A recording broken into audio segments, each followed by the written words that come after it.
একজন মানুষ যার পায়ে ছিল জাদুর ছোঁয়া, কিন্তু কপালে ছিল বারবার পরাজয়। তিনি ট্রফি জিতেছেন সবগুলো, কিন্তু যে সোনার হরিণটির জন্য রাতের পর রাত বালিশ ভিজিয়ে কাঁদতেন, সেটা যেন বারবার তার হাতের মুঠো থেকেও চলে যাচ্ছিল। 2014 মারাকানার সেই অভিশপ্ত রাত, যা কোটি কোটি হৃদয় ভেঙে দিয়েছিল। 2016 নিউ জার্সির সেই মাঠ, যেখানে তিনি বলেছিলেন আর না। সবাই ভেবেছিল গল্পটা এখানেই শেষ, কিন্তু পর্দার আড়ালে তখন একদল কিশোর সেই কান্নাটাকেই শপথ বানাচ্ছিল। তারা তখন শক্তিশালী ছিল না, মাঠেও ছিল না, কিন্তু তাদের মনে ছিল একটাই কথা: আমরা তাকে একা হারতে দেব না। গল্পের শুরুটা আজ থেকে অনেকটা বছর আগে। লিওনেল মেসি যখন বার্সেলোনায় রাজত্ব করছেন, 2009 সালে যখন তিনি ক্লাব ফুটবলের এক মরশুমের সম্ভাব্য সবকটি ট্রফি জিতলেন, তখন আজকের আর্জেন্টিনা দলের অধিকাংশ খেলোয়াড়ই ছিল নেহাত কিশোর। তারা তখন টিভিতে মেসির ড্রিবলিং দেখে মুগ্ধ হতো। ঘরের সোফায় বসে কিংবা গ্রামের চায়ের দোকানে দাঁড়িয়ে তারা মেসির প্রতিটা স্পর্শ গুনে গুনে দেখত। এদের মধ্যে কেউ ছিল এনজো ফার্নান্দেজ, কেউ হুলিয়ান আলভারেজ, কেউ বা রদ্রিগো ডি পল। তাদের কাছে তখন বড় একাডেমির সুযোগ ছিল না, কিন্তু ছিল মেসির স্বপ্ন পূরণের এক প্রবল জেদ।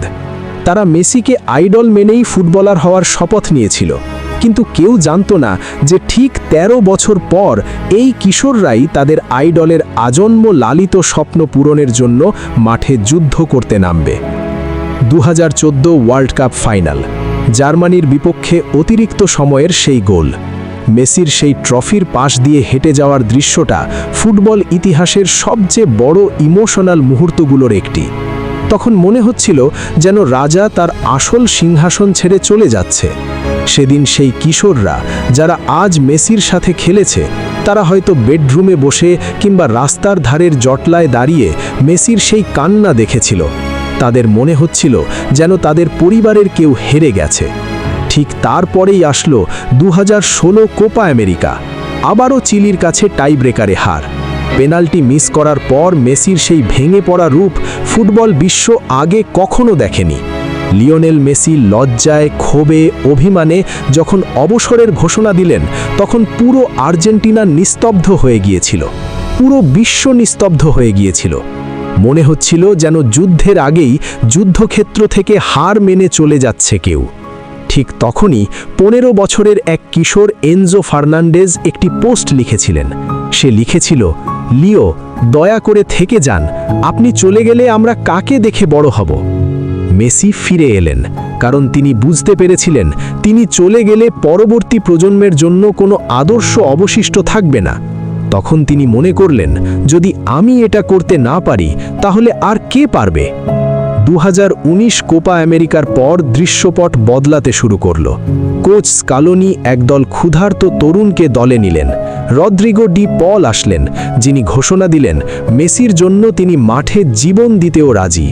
আসলেন গোলরক্ষক এমিলিয়ানো মার্টিনেজ, যিনি মেসির হাতে ট্রফি তুলে দিতে নিজেকে খলনায়ক বানাতেও পিছপা হননি। 2021 মারাকানায় ব্রাজিলকে হারিয়ে কোপা আমেরিকা জয় ছিল সেই ঝড়ের পূর্বাভাস। মেসি অবশেষে প্রথম বড় ট্রফি পেলেন জাতীয় দলের হয়ে, কিন্তু তার চোখেও তখনও ছিল সেই আদিম তৃষ্ণা, ওয়ার্ল্ড কাপ। 2022 ওয়ার্ল্ড কাপ শুরু হলো সৌদি আরবের কাছে হার দিয়ে। সবাই হাসছিল, ট্রল করছিল, কিন্তু সেই হার যেন তাদের চোখ খুলে দিল। এরপর একে একে মেক্সিকো, পোল্যান্ড, অস্ট্রেলিয়া সবাইকে ধুলোয় মিশিয়ে দিল আর্জেন্টিনা। যখন সারা বিশ্ব ট্রল করছিল যে মেসি মাঠে দাঁড়িয়ে থাকে, তখন ম্যানচেস্টার সিটির সুপারম্যান হুলিয়ান আলভারেজ দৌড়াচ্ছিলেন পাগলের মতো।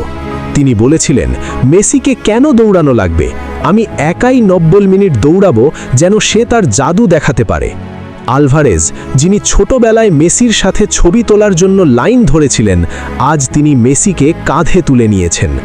সেমিফাইনালে ক্রোয়েশিয়াকে উড়িয়ে দিয়ে মেসি যখন ফাইনালে পৌঁছালেন, সামনে তখন এমবাপ্পের ফ্রান্স।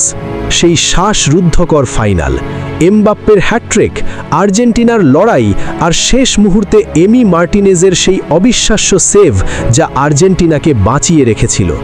এমি বলেছিলেন, জন্মদিনে সবাই মেসিকে উপহার দেয়, আমি তাকে ওয়ার্ল্ড কাপ উপহার দিতে চাই। শেষ শটটা যখন জালের ভেতরে ঢুকল, ৩৬ বছরের অপেক্ষা শেষ হলো। মেসি হাঁটু গেড়ে বসে পড়লেন মাঠের মাঝে। তার চারপাশ দিয়ে ছুটে আসলো সেই কিশোররা যারা একদিন তাকে টিভিতে দেখে বড় হয়েছিল। ম্যারাডোনার আত্মার যেন শান্তি হলো। সেই আইকনিক সেলিব্রেশন, কালো বিস্ত গায়ে জড়িয়ে ট্রফি উঁচিয়ে ধরা, মনে হচ্ছিল ফুটবল নিজেই যেন আজ ধন্য হয়েছে মেসির হাতে ধরা দিতে। এই গল্পটা কোনো সাধারণ ফুটবল ডকুমেন্টারি নয়, এটা শেখায় একজন লেজেন্ড কখনো একা যেতে না, আর একটি প্রকৃত প্রজন্ম গড়ে ওঠে তাদের আইডলের কষ্ট দেখে। মেসি কেবল একটি ট্রফি জেতেননি, তিনি প্রমাণ করেছেন যদি স্বপ্ন দেখার সাহস থাকে এবং পাশে একদল নিবেদিত প্রাণ যোদ্ধা থাকে, তাহলে মহাকালকেও হারিয়ে দেওয়া সম্ভব। লিওনেল মেসি একজন জাদুকর, একজন যোদ্ধা এবং একটি জাতির চিরস্থায়ী আবেগ। ফুটবল তাকে অনেক কাঁদিয়েছে, কিন্তু শেষ হাসিটা তিনিই হাসলেন। আপনি আর্জেন্টিনা হন কিংবা ব্রাজিল, আপনি যে কোনো দলেরই সাপোর্ট করেন না কেন, আর্জেন্টিনার এই অবিশ্বাস্যভাবে বিশ্ব জয় করা কোনো সিনেমার গল্পের থেকেও কম ছিল না। আমি একজন ব্রাজিল সাপোর্টার হয়েও বলছি, এই গল্পটা সেরা একটা গল্প ছিল। সব কিছুই ঠিক আছে, কিন্তু খারাপ লাগে ওই সময় যখন আপনারা আমার চ্যানেলটা সাবস্ক্রাইব করেন না। ভাই, অনেক কষ্টের পর ভিডিওগুলো তৈরি করি, কিন্তু কোনো সাপোর্ট পাই না। একটা ভিডিও করতে যে কতটা পরিশ্রম হয় সেটা বলার বাইরে। আপনি যদি আর্জেন্টিনা কিংবা ব্রাজিল যে কোনো দলের সাপোর্টার হয়ে থাকেন, তাহলে আমাদের চ্যানেলটা সাবস্ক্রাইব করে পাশেই থাকতে পারেন, কারণ এই চ্যানেলে সব সময় খেলার বিষয়ে ভালো ভালো আশ্চর্য ভিডিও আসবে।